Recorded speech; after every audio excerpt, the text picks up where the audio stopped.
ثم أورثنا الكتاب الذين اصطفينا من عبادنا فمنهم ظالم لنفسه ومنهم مقتصد ومنهم سابق بالخيرات بإذن الله ذلك هو الفضل الكبير.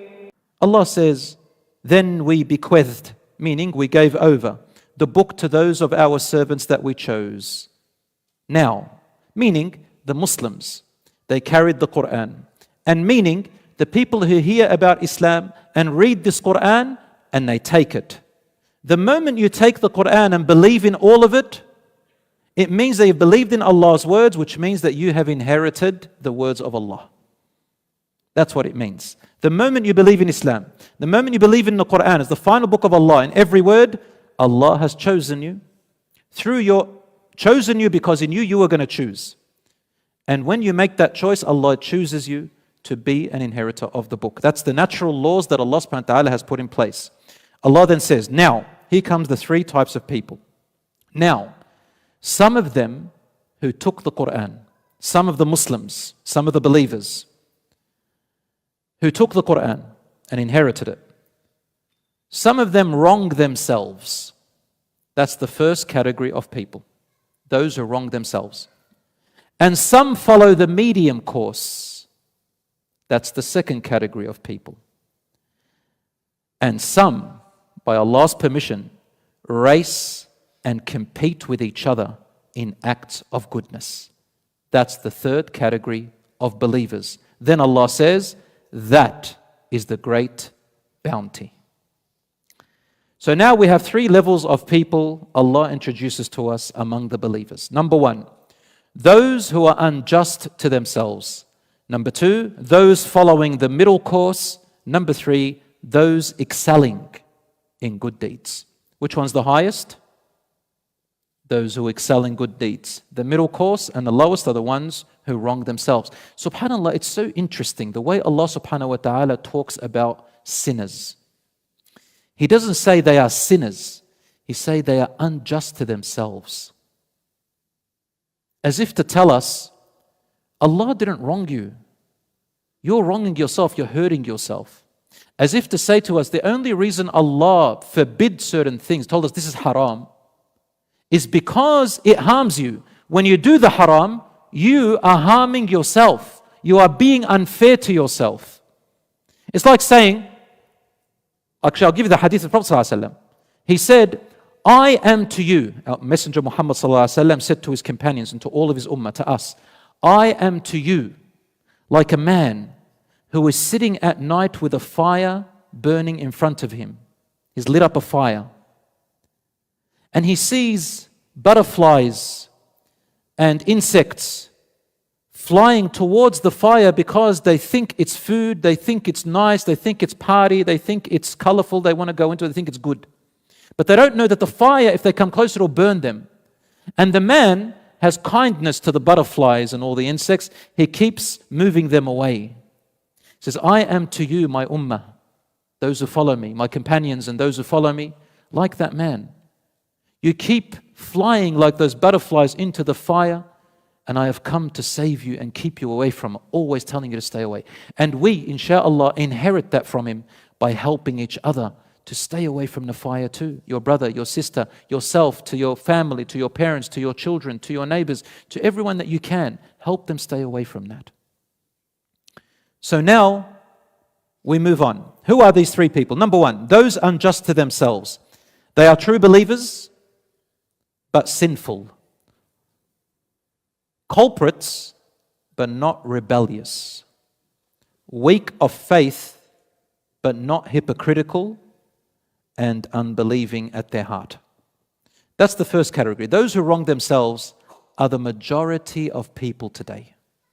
They're the majority of Muslims, of believers. They're the ones who are always doing major sins. They're the ones who are neglecting their compulsory duties. But they're not hypocritical. Like you ask them, they still believe in the Quran and Sunnah.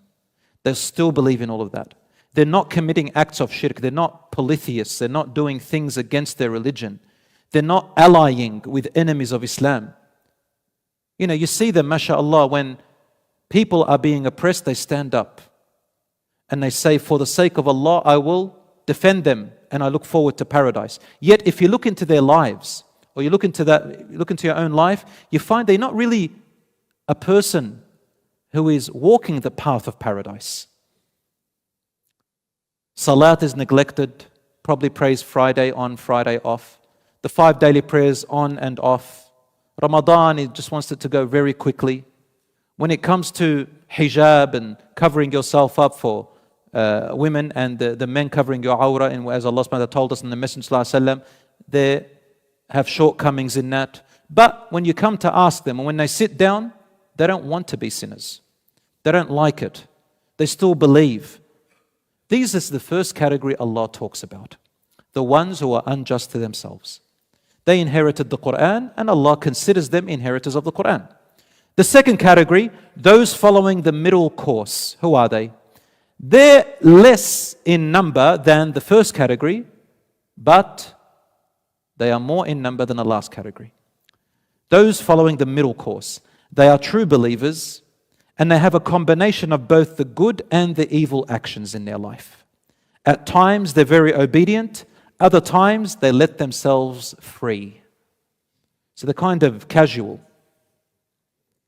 One moment they have a long few weeks of mashallah, then they go, the shaitan comes and says, take a break. Another whole week, few weeks of not mashallah, and then they come back to the masha'Allahs, and then the not masha'Allahs, and then hope that they die when they're on the masha'Allahs. It's like gambling. Maybe, maybe not, I'll just take my chances. And so that's the middle class. The middle class, they do pray their 5 daily prayers. The middle class, they do fast their Ramadan and they appreciate it. They're a little bit better than the other ones. But they sometimes let themselves free with sins and stuff. Sometimes they fall into major sins and they come back. Or they'll go to a umrah and say, man, I need a umrah. Why? I'm not going to tell you, man, but I just need a umrah. I need one. I need a little surge of, iman. It's that type. They're in the middle course. And now the final ones, those excelling in good deeds. They're the minority. They're the most special. They're the ones Allah praises all the time in the Quran. They're the ones who, when Allah says, among the believers, مِنَ الْمُؤْمِنِينَ رِجَالٌ صَدَقُوا مَا عَاهَدُوا اللَّهَ عَلَيْهِ. Among the believers are true men, and it also means true women, who were truthful to their promise and covenant they made with Allah. فَمِنْهُمْ مَنْ قَضَى نَحْبَهُ وَمِنْهُمْ مَنْ يَنْتَظِرُ وَمَا بَدَّلُوا تَبْدِيلًا. Some of them have already passed and died while worshipping in the cause of Allah and sacrificing and fighting just cause. And some of them still await. Some of them are still waiting. This means 2 things. This was talking about the believers who went to the battle of Badr in the time of the Prophet ﷺ. Some of them died as martyrs fighting the disbelievers when they attacked them from Mecca, and they were the best of martyrs. And Allah says they've already passed and Allah has already raised them and He has shown them their enormous kingdom, and they wish to return, but Allah does not allow them to return because Allah has written no one comes back to this world. And some of them are still waiting, and it also applies to the rest of the ummah till the end of time. Some of them Allah creates them, and some of them are not born yet. Some of them have passed, and some of the great men and women are still coming. Why? They never changed their promise. مَمَا بَدَّلُوا تَبْدِيلًا. From the moment they're born to the moment they die, no matter when you meet them and see them, they're still, mashallah, on the straight path.